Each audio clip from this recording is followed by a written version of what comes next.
Welcome, and thank you for joining this webinar hosted by the Free Network, the Forum for Research on Eastern Europe and Emerging Economies.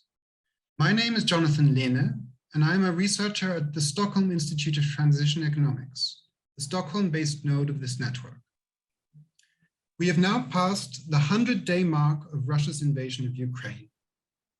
This webinar is part of a series hosted by the Free Network in which we have covered a series of topics related to Russia's invasion, including sanctions, energy security, and gender-based violence. The recordings of these past webinars are available online for those who are interested. The title of today's seminar is Fleeing the War Zone, when return is not yet possible.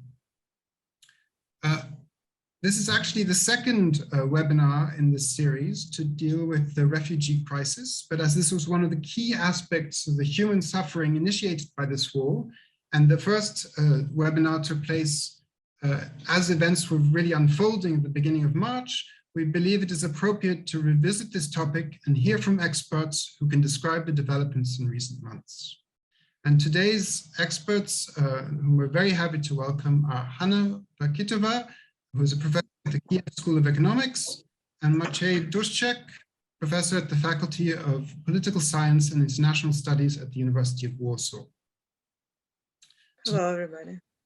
Format of the webinar will be as follows. I'm going to sort of set the scene by providing a very brief overview of recent statistics to give you a sense of the scale of this crisis. We will then hear from Hanna Vakhitova about the situation in Ukraine, followed by Maciej Duszczyk, who will be talking about the situation in Poland, which is by far the largest host country in terms of the number of Ukrainian refugees in Poland. And then we will have a Q&A in which you will have the opportunity to ask your questions and hear from our expert panelists.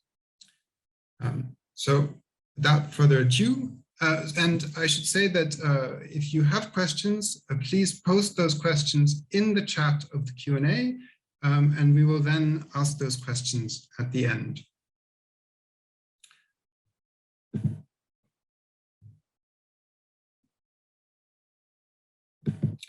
So I'm now sharing my screen.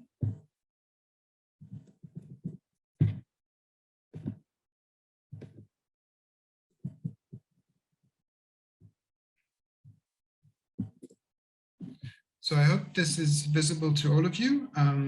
This is just a brief overview to explain the scale of the crisis in terms of the number of Ukrainian refugees and where they are situated across Europe at the moment. So what this chart shows you is a comparison of the largest refugee crises we have seen since 1960, according to the Pew Research Center. So this covers a number of wars, in particular crises involving Afghanistan and Iraq, but also Sudan, Ethiopia, and the Syrian civil war, which up until recently was triggered the largest refugee flows in recent history. But by the latest estimates of the UNHCR, at its peak, 6.9 million people had left Ukraine as refugees, which means that this is by this measure, the largest refugee crisis since 1960. If we look at where these refugees have moved to in Europe, we see that by far the largest number has gone to Poland, where there's over 1 million Ukrainian refugees. There are around 780,000 in Germany. But as one would expect, most refugees have first moved into the countries bordering Ukraine. If we look at the same data, but we scale the numbers by the population of the host countries, we see that this picture becomes even more stark. So the number of refugees per 1,000 people in the host country is highest in Poland, Czech Republic, Estonia, and Moldova. And if you look at countries further west in Europe, you see that very few refugees have been accepted or have arrived relative to the size of these populations and potentially to their capacity in terms of receiving refugees. these statistics are from the UNHCR and that they're up to date as of June 6th. And finally, as the last sort of chart to sort of set the scene, what this shows you are border crossings from Ukraine and into Ukraine since the end of February when the war started.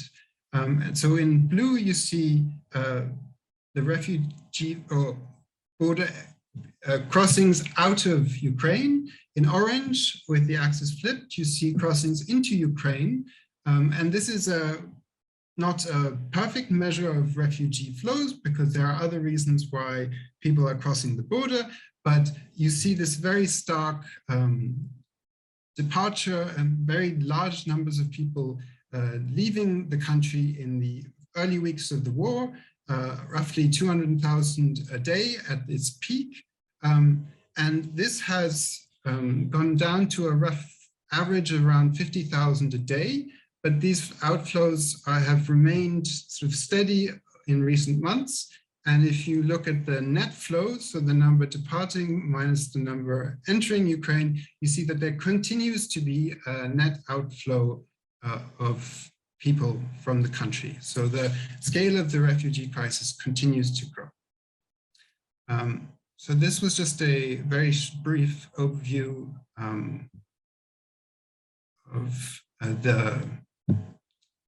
of the situation, the macro picture. And now we will turn to Hanna Vakhitova, who will begin her presentation regarding the situation in Ukraine. Thank you very much. Welcome, everybody. I would like to draw attention to several points that are important from Ukrainian perspective. First of all, we see quite active military actions that continue, or I would even say relocated from the north to the east and south. And the situation there is very disappointing in terms of its effect on the population. We see that shelling is very intense, and in many cities there is really either humanitarian crisis or the situation that is of risk of that kind of crisis. The second important point, as you could see on the graphs, is that there is a stable movement to and in, from and into Ukraine. And this is to some extent is a very interesting phenomenon that now is very much discussed inside the country. So lots of involved stakeholders are looking at who are the people that are returning and what are the reasons for them to return despite this continuing risk for their lives and the well-being of civilian population. So it's most of the statistics that is available in Ukraine regarding this issue is not very representative, but at least as a first approximation to that, suggests the following, that majority of people that are returning do it for several reasons. First, it's the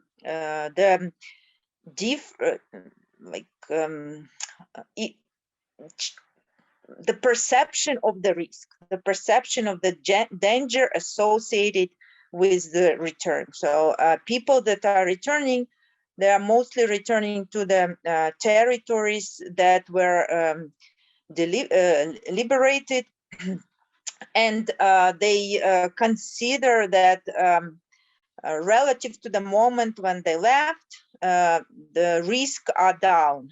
Okay, so this in terms of the cost of returning, they think that the risk is not as acute as before. Also, the second reason is their need to either come to the to take care of the family members that are not able or not willing to leave the country. And in many cases, it's older population, parents, or some other older relatives, or they coming to get their belongings that some important things with them, or even in many cases take older kids or other young adults, help them to move out of Ukraine. So that's a very temporary visit. And in general, the nature of the visits is rather temporary in a pretty large share of this return. So we are talking about 30 to 40% of the returns being short-term visits. And the next aspect related to these trips is associated with their employment possibilities for the people that either fled outside or they relocated within the country. And in terms of the latest surveys, we see that the share of employed population is slowly growing, but it's still very low compared to the pre-war situation, of course, as one would expect. But there is some slow increase in terms of the employment level. And of course, again, as one would expect, it's the highest in the Western regions and in the center. Of course, for the reasons that those businesses that relocated and were able to renew their activities, they either get their employees back to work or back to more hours of work. And also they're able to accept, absorb some of the people that moved from other territories to these macro regions. And finally, the next important aspect that is discussed in the country is related to the ability of the business to adjust to the situation and to get back into the activities. And again, we do observe slow recovery, but still the economic situation, economic activity in the country is very low. And the forecast about 35 to 50% of the economy going down. So basically we expect that the GDP will reduce roughly 2 times. It's still on the table.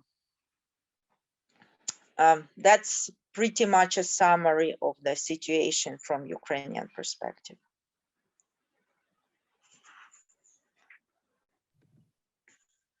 Okay, thank you very much, Hanna. So as we've seen, by far the largest share of Ukrainian refugees abroad are located in Poland. And so we're very happy to have Maciej Duszczyk, who can tell us about the situation in Poland and is an expert on migration and refugees. Thank you very much, Jonathan.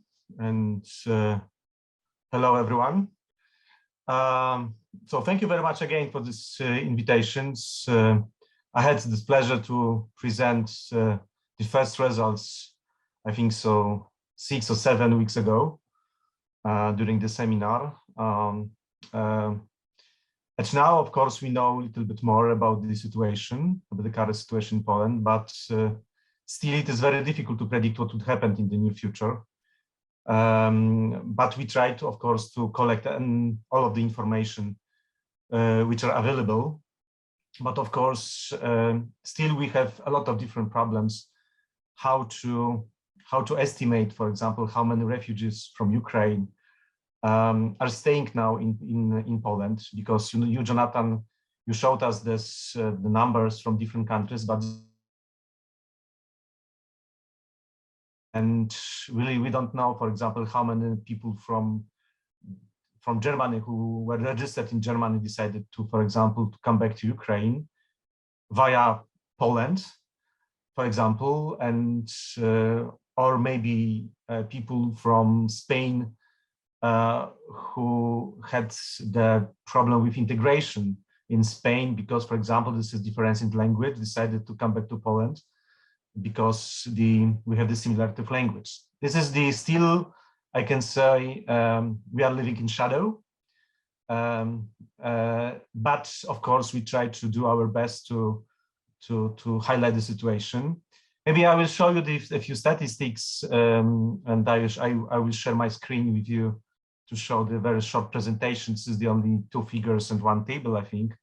And then I will focus maybe on the challenges we're facing now here in Poland. But I think so this is the scale in Poland will be, of course, the higher than in the another countries, but I think so the problem is the same. Maybe not the problem, but challenge is the same, because when I talk, for example, to my colleagues from Germany or from Ireland, because I talked to last week with my colleagues from Ireland, and also that we share our knowledge about the situation, and all of them told me that the problems, the challenges are the same, but the scale, of course, in Poland is higher. Maybe my first slide.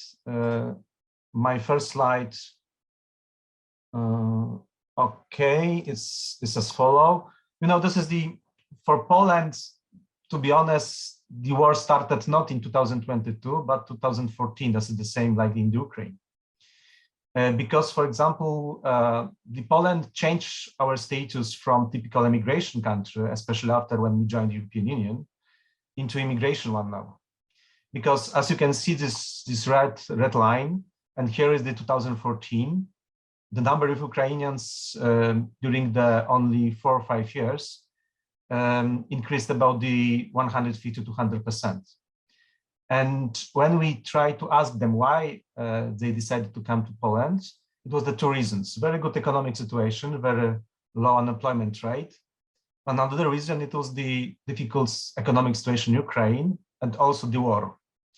That's why we observed in that time that the war is one of the reasons why the people from Ukraine decide to leave this country and try to find other places. But of course, this is a lot of differences between the inflow to Poland between 2014 2022, because this was the typical economic migration, but that now we have the refugees, but not, of course, the refugees in the context of Geneva Convention, because we have this directive on temporary protection. This is the another story, of course, but the rights, of course, the war refugees, for example, with the access to the social services, are much more higher than the economic migrants. But maybe we will discuss this issue later on. But I would like to stress, I would like to highlight that for us, from the migration point of view, the inflow to Poland from Ukraine started in 2014, when the war started between Russia. This was the first part of the aggression of Russia to Ukraine. And Jonathan showed maybe the same figure, but in our case, the situation is a little bit different. Than we try to analyze all of the Ukraine bordering countries, because during the last 3 months, I can say, have had 3 different situations. Of course, between the 24th of February, to be honest, to middle of March, we have the peak, of course, of the inflow of Ukrainians, war refugees from Ukraine, who crossed the Polish border. But still, this number is not perfect, because in these figures include all border crossing, without distinction by nationality and multiple border crossing by the same persons. That's why this is all about border crossings. And of course, we try to estimate this, the 85% of all of the border crossing are the Ukrainians, but still this is estimations. And the second phase of the migration crisis, from our point of view, was between the middle of March to the first week of May. It was the, I can say, very, I can say, typical situation. We have our inflow to Poland on the level 25,000–30,000 people, and outflow about 20,000 people every day. But since the end of first week of May, it is during the last 4 months, we observe more border crossing into the Ukraine than from Ukraine into Poland. But today, what is maybe very interesting, today, again, the number of border crossing into Poland is higher than into Ukraine. Maybe this is the problem with the law, because after 90 days of staying in the European Union, people who come back to Ukraine and again try to cross the Polish border have to convince the border guards why they decided to come back to Ukraine. And the Polish government is going to solve this problem, but we have the problems in the interpretation of the two different, I can say, laws. On the one hand, the directive on temporary protection, on the other hand, the Schengen regulations. It is the little bit, the problems with interpretation. Which law is on the higher level? Temporary protection or Schengen? And that's why it is the little bit problems with, what I said, in interpretation, the laws. But I hope that in the next few weeks, the problem will be solved by the Polish government based on the Polish law, or the Polish national law. That's why still we don't know. It is again another reason why the predictions for the near future, estimation for the near future will be very difficult. But of course, we have these registration numbers. It is very nice to know, because it is not obligation, of course, but every person's, not only Ukrainians, but it is the 99% Ukrainians. All Ukrainians who want to obtain this PESEL number, obtaining this PESEL number, it means that there's also access to the social services and social benefits. That's why a lot of Ukrainians who are staying still in Poland decide to register and obtain this PESEL number. This is the individual registration number. And now we have the numbers, as Jonathan showed. That is the 1,150,000 of registration in this PESEL system. And now we know this 45%, more than 45%, all of the people who obtained this PESEL number are the children. And still, again, 45% is the female, only 5% male. This is the adults between the 18 and 65 years old.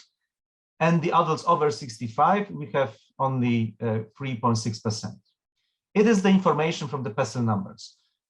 But of course, we as the researchers, we don't focus only on this cohort of the people. Because before the war, as I showed in the first slide, we had in Poland 1.3 million of Ukrainians. It was the 65% was the men, only 35% women. And now we can say that we observed 3 different groups of the people who came to Poland after 24th February. In the first part of this war refugees are the female with children who joined their husband or partners who stood in Poland before 24th of February. It was the reunification of the families. Second part of the war refugees, mostly it was the female with children, but their husbands and also partners stood in Ukraine because they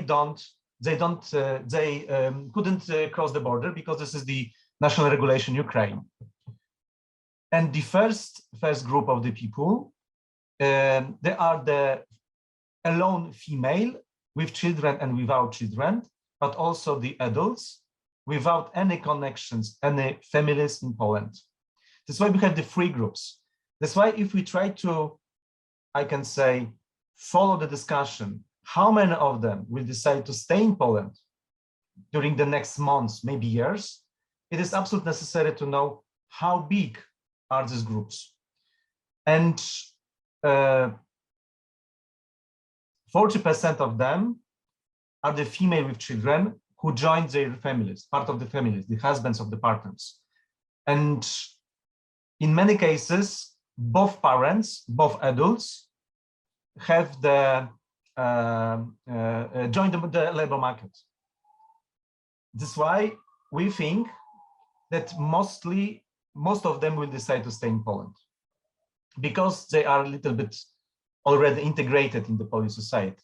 It is, of course, not necessary, but still, if both the parents found the job in Poland, but also they decided to send their children to the Polish schools to learn Polish language, we think that most of them will decide to stay in Poland, or maybe some percent of them will decide to move within the European Union to find another places in other countries.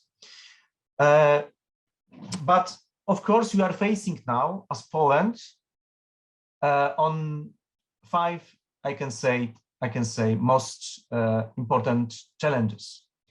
Of course, the first is the housing. Shortages of the apartments or flats in Poland is 2 million. And then we have the 1.5 million. This is our estimation, how many of Ukrainians are staying in Poland still. It is the 1.5 million. It means that it is the 1.5 million people who have to find appropriate places to stay. Apartments, flats, houses, whatever. And we know very well that 600,000 of war refugees in Poland were welcomed by the Polish society, Polish families, in their own houses of apartments.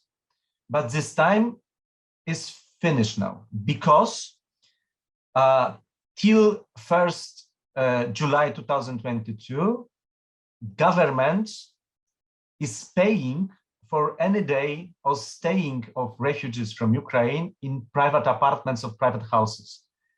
But since 1st July, it means that in the next 3 weeks, this tool, the system will be finished. And we have the inflation of the 13%. And we unfortunately estimate that many of the people who decided to welcome the war refugees from Ukraine will be in the difficult economic situation, and maybe it would be not so easy to offer the stay in the private apartments or private houses. Of course, we don't know how many Ukrainians will stay in Poland during the next months, but it depends on the education. Why? Because now, as I showed, we have the more than 600,000, maybe 650,000 of children, but only 20% of them have been enrolled into the Polish schools. And again, we don't know how many of them will decide to stay in Poland during the next months and will decide to send their children to the Polish schools. But of course, we are not prepared to welcome the 650,000 of Ukrainian children in the Polish schools. That's why it is absolutely necessary to have three similar systems. Maybe not similar, but hybrid systems. On the one hand, of course, we have to prepare the places in the Polish schools, and the Ukrainian children will be enrolled to the Polish schools, and they will follow the Polish curriculum. But still, we think that most of the Ukrainian children will be not well prepared due to, for example, the knowledge of the language to follow the Polish curriculum. That's why we think that still most of them will follow the Ukrainians program with the support from the Polish municipalities, but also with the support of the Ukrainian teachers who are staying in Poland. But it is absolutely necessary not to avoid the problems from the pandemic period. It means that the children must leave out their flats, their apartments, and go to the school where they will be taught by the teacher with the using the remotely teaching. It is absolutely necessary to leave out the houses, to go to the school, even if it would be the remotely school. But at now, the Polish local governments try to estimate how many parents will decide to stay in Poland, because it is absolutely necessary to have how many of them will decide to send their children to the Polish schools, or to keep follow the Ukrainian curriculum. To be prepared from the 1st September 2022. It is only for 3 months. But it is still very difficult to predict. That's why the first challenge we are facing now is the housing, but the housing depend on the education. But of course, if most of the Ukrainians who live in Poland will decide to send their children to the Polish school, or to send them to the Ukrainians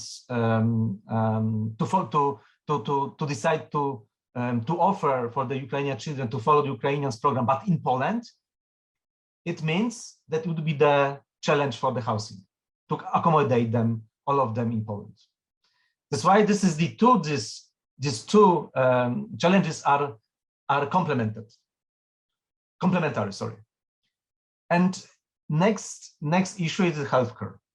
And now we have a few thousand of Ukrainian patients in Polish hospitals, and a few thousand. This is the soldiers who are in the Polish hospitals. Fortunately, it is the well-functioning relocation of the wounded soldiers within the European Union, because of course the Polish hospitals are not prepared to carry on the more than 2,000-3,000 of wounded soldiers. That's why we are the transit country. We offer them the first help, but after 1-2 days, many of them are relocated within the European Union. And then, of course, after the recovery, they come back to Poland, and then to come back to Ukraine. But still, we have also a few thousand, I can say, normal patients, not soldiers, in the Polish hospitals. But what is the most important challenge in the healthcare sector, concerning healthcare sector? It is the typical illness in the autumn period, because it is the possible 650,000 of children who will be ill in the autumn. And of course, we have to be prepared to offer them the first aid. It is the different, the autumn illness. But it is absolutely necessary to provide translations for the Polish doctors who will offer the help for the Ukrainian children. Because we shouldn't allow for the very long queue to the doctors, because it would be very difficult with the children. That's why the system must be prepared to avoid the very long queues to the doctors. And another issue, this is the labor market. But we have in the labor market, we have quite good information, because 30% of female who came to Poland after 24th of February are employed on the Polish labor market. It is very good numbers, very good numbers. But we don't know how many of them will stay on the labor market for the long period, because 80% of them signed only short-term contracts with the employers. It means that is the very good number, but still we don't know how many of them will decide or will be able to stay in Poland on the Polish labor market. This is absolutely necessary in this issue, is the recognition of the qualification, but also to learn the Polish language, because in Poland, without the knowledge of the Polish language, it will be very difficult to get the well-paid job, because it is not this is the employment in the second segment of the labor market will not solve our challenge. Will be not the answer on our challenge. It must be also the well-paid jobs, because we have in Poland a lot of well-qualified war refugees from Ukraine. And last but not least, it is the relations between Poles and Ukrainians. Situation still is absolutely great, because still is I can say, honeymoon in our relations. But I can say the situation will depend how good, how well we will face the challenges of housing, education, health, and the labor market. If we do it well, I don't expect a lot of different problems in relations between Poles and Ukrainians. But if for example, what I said, queues to the doctors will be very long, I can expect that Poles will say it is due to Ukrainians, our children have to wait longer to the doctors. Or for example, if the economic situation will deteriorate, we are losing our jobs because we have Ukrainians in the Polish labor market. We know it very well from the past. That's why during the next months, we are the country, we are the society, the local government, but also the central governments, we have to be prepared the systematic approach to avoid such problems, such challenges. And last sentence, this is the impact of situation on the Polish-Belarusian border. Because we are facing now two crises, not only one. Because still we have the crisis on the Polish-Belarusian border. Lukashenko doesn't sleep, and still we have every day we have the illegally crossing borders from the Belarusian side. And of course, all of the immigrants from the different countries over the world who try to cross the Polish border from the Belarusian side have to ask for the refugee status or international protection. They are not treated as the Ukrainian refugee who are under this directive on temporary protection. That's why in our discussion, we have in our discussion in Poland, still we have different arguments from the politicians, but also from the researchers, from the also civil societies, why we treat different the people escaping from the war on the Polish-Belarusian border and the Ukrainians Polish border. It is not only our case, our problem as Poles, it is the problem of whole European Union. And this issue must be solved in the quite near future. How would be our response to on the one hand, provocation of the Lukashenko, but not to accumulate the human rights? That's why it is it is the very important issue. That's why the situation on the I can say situation with the war refugees from Ukraine is also connected with the situation on the Polish-Belarusian border. We shouldn't forget also about this this phenomenon, this issue. Maybe I stopped here. I think so. I speak too long. Sorry. Thank you very much. That was very interesting. We will start with some questions in the chat. There's a question for each of you from Michael. I'll start with Hanna. So Michael asked about the situation with internal refugees in Ukraine. Perhaps you could just give us a sense of if there are any estimates of what the current situation is now, but he asked in particular, how is support for internal migrants organized in Ukraine? What are the most important needs and challenges related to internal migration? Thank you very much. I would say, according to the internal estimates, the roughly 7 million people were relocated internally within the country.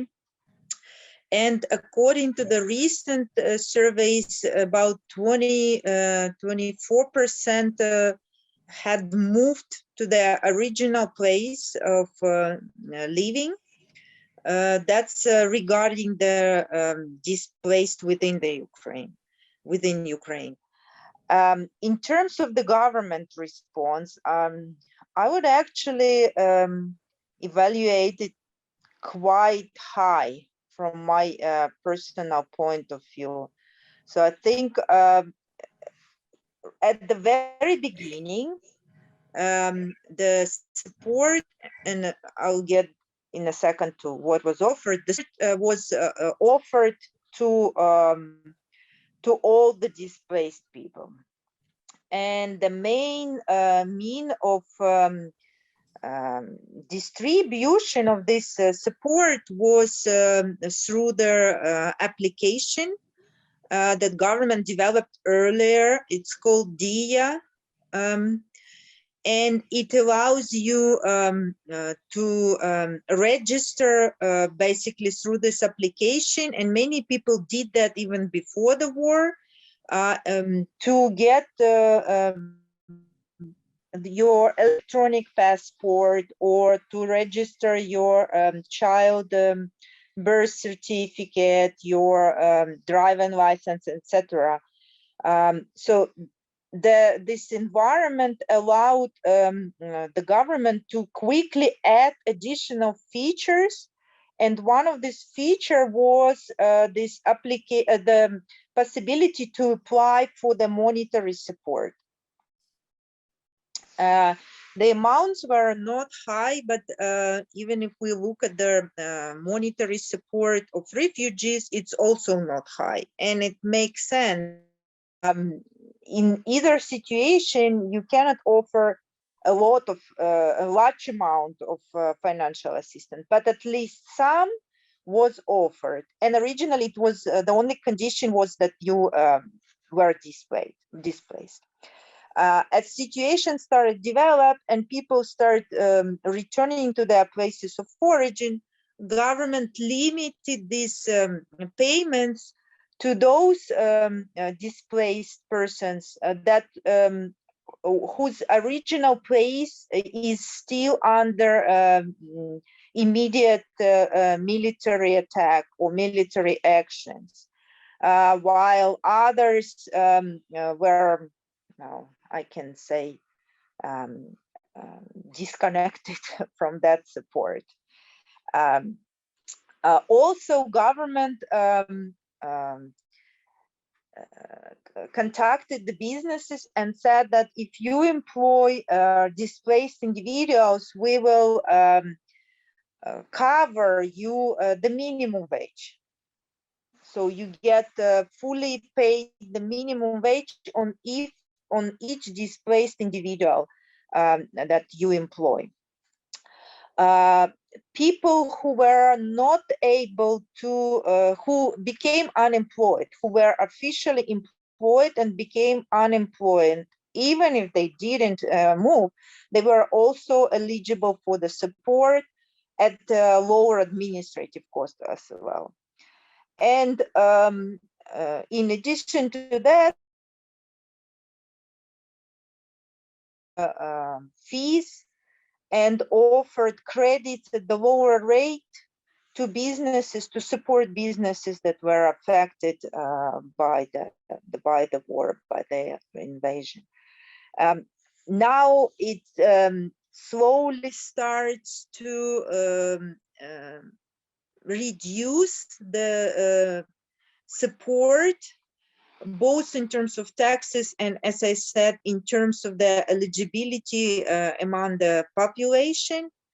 But that's, in my opinion, sometimes questionable, sometimes reasonable. So there is this kind of undefined situation at the moment, how efficient is this support is provided. And in terms of, that's probably it in terms of the question asked. Okay, just to follow up on that quickly, would you say that the decision, you mentioned that 24% have already returned to their original place of origin. Would you say that that is a decision that they are taking personally based on their own risk assessment, or is the government providing some guidance saying this region is now safe, we encourage the displaced to return? I would say from what I saw that it's mostly personal evaluation of risk. And even the opposite is happening. The government that says, you know, it's not fully okay to return, but still people return. Thank you. So Michal also had a question for Maciej. He says, what, in your view, are the most important policy decisions which the Polish government should implement in the next few weeks and months? First of all, the clarification, the situation on the border. It means that if the people from Ukraine who decided to come back to Ukraine, for example, to meet members of their families, can come back to Poland without waiting the 90 days in Ukraine. This is the absolute necessary, because it is quite, for me, not to accept the situation when, for example, children who want to see their daddy in Ukraine, to spend, for example, there in the west of Ukraine 2-3 days, there would be the problem to come back to Poland after this short stay in Ukraine. And because that now this situation is not clear, because what I said, this is this tension between the two part of the European Union law. And another issue is the providing the translation in the healthcare system. This is absolutely necessary. It means that we have to recognize the people, that the interpreters, and treat and teach them some, specific medical language to be prepared, especially in the autumn, to translate connection between doctors and patients. That's why this is also absolutely necessary. Another issue is the possibility to open the small kindergarten for Ukrainian children, who will be established by the Ukrainian parents. But now it is not easy, for example, to allow the one female to carry on the another children's. It must be regulated and it must be supported by the local governments. But without, the law who allowed establishing these family kindergartens, it would be difficult to get the support from the local administration, local governments. That's why this is also very necessary. This is absolutely necessary. Another issue which is absolutely crucial, it is what would happen in the accommodation after the summer holidays, because at now still government offer for the local governments to cover the costs of the housing, of the accommodation of the war refugees from Ukraine. For example, in the hotels or the summer what is the name of this summer hotels? No, this is what is the places where the hotels when the people in the summer stay? I forget the name, the special word for such hotels. Okay, summer centers, something like that. But the owners of this institutions are not sure that also they would be able to get this support from the local administration since 1st September. That's why there's another issue, which is decision is very welcome in the short period of time. And maybe last but not least, what is also very crucial, it is fast track of recognition of qualification of Ukrainian doctors, but not permanently still, because we strongly believe that in the maybe near future, a lot of doctors, a lot of, I can say, Ukrainian elites who are in Poland will decide to come back to Ukraine. That's why we should, for example, recognize their qualification for the next maybe 1.5 years, but still think that many of them will decide to come back to Ukraine. Why? Because without the human capital, in our perception, in our point of view, without the human capital, it would be very difficult to rebuild Ukraine. But from our point of view, it is absolutely crucial to have West-oriented, free market, and democratic Ukraine. That's why it is absolutely necessary to avoid any tools who may lead to the brain drain. It is crucial. That's why we should recognize the qualification of doctors, Ukrainian doctors, nurses, and all of the people who are connected with the healthcare sector, because we know how big will be the challenge with the healthcare sector in the autumn. That's why it is absolutely necessary. But we strongly believe the situation will be better in the next year. That's why maybe the situation will be much more, I can say, manageable than today. I hope that answered Michal's questions. Yes, thank you.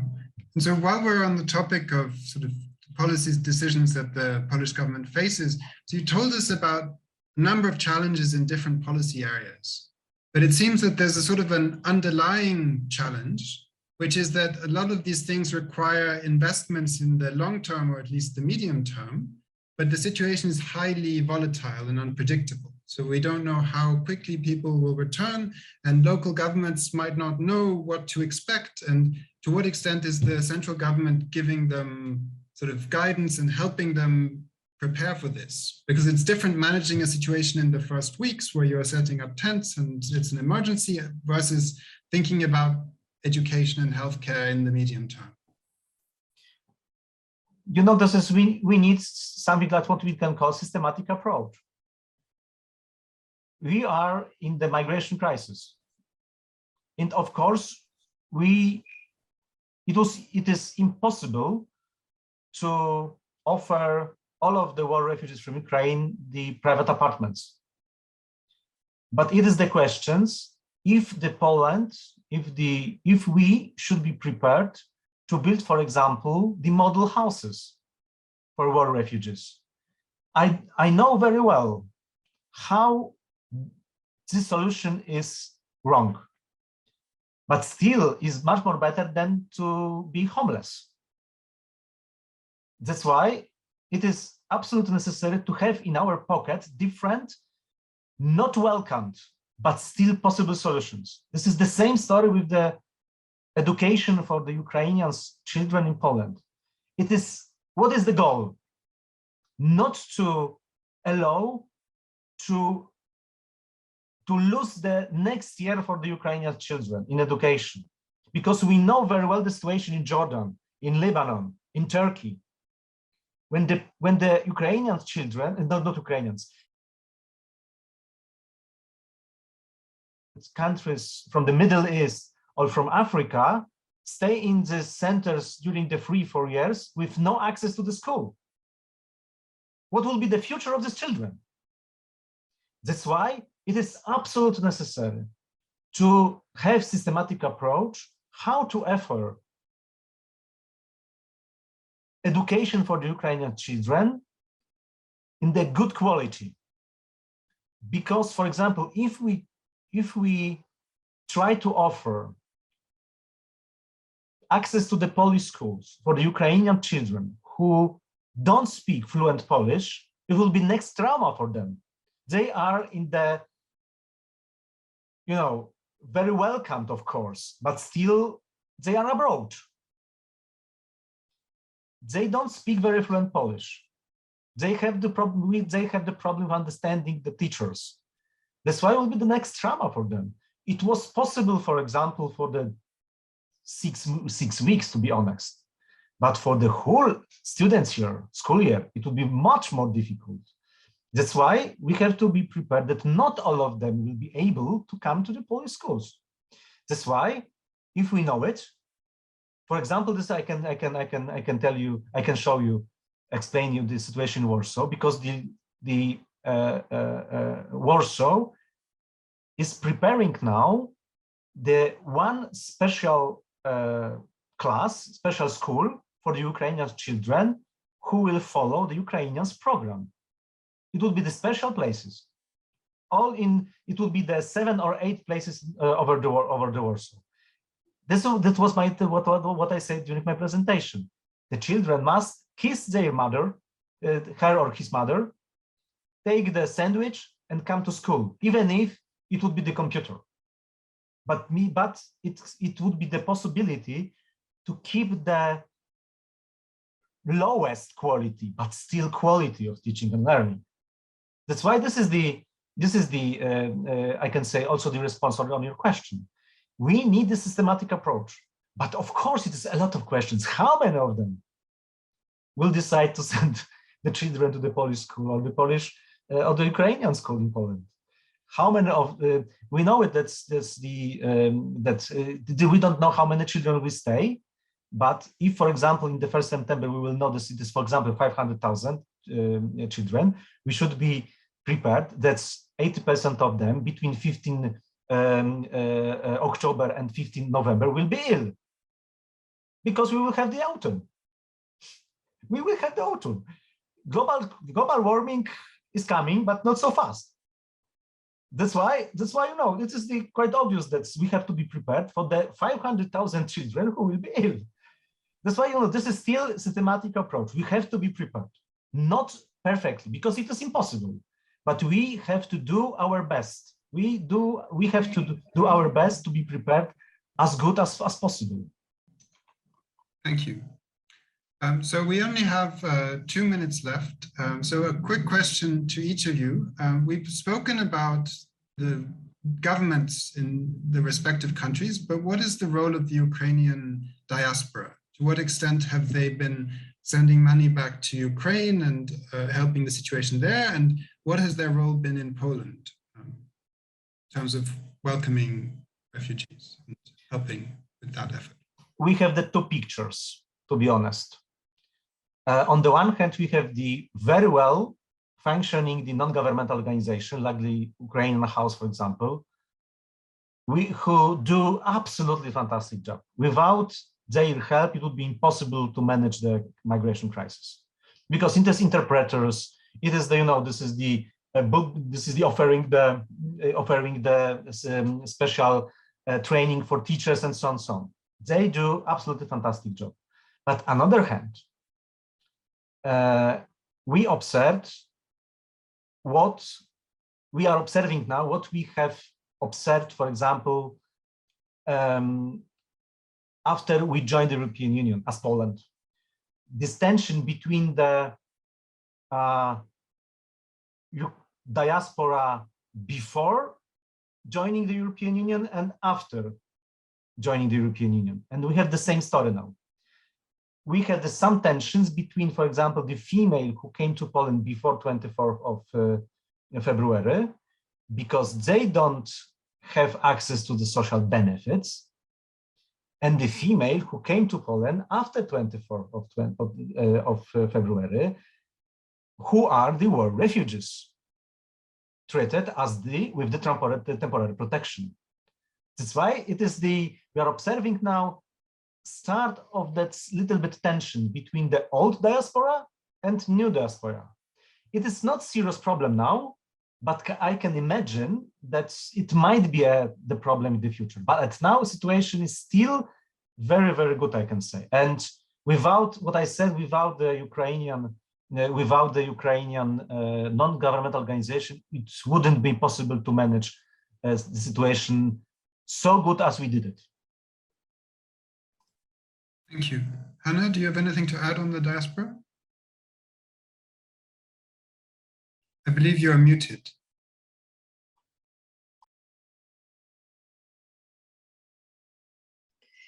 I would like to add maybe a little bit broader comment that Maciej mentioned several times, that the need for more systematic thinking and more systematic approach is absolutely necessary and very evident. As the fall comes, it's not only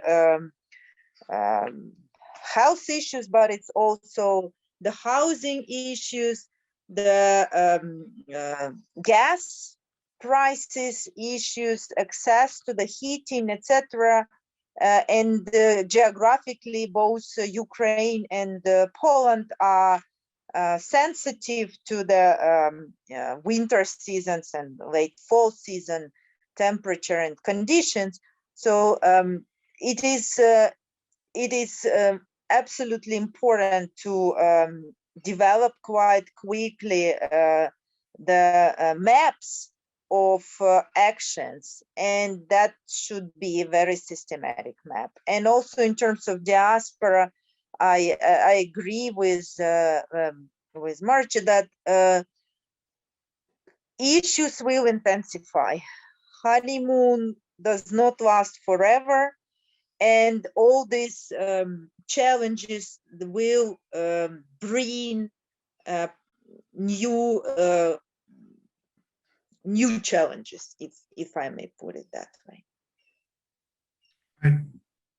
Thank you both for your very interesting presentations and for your insights, and thank you to the audience for participating. With that, I think we will conclude the seminar, and it seems like we will be dealing with these issues for the foreseeable future, so it is unlikely that this will be the last webinar on refugee crisis. Thank you all.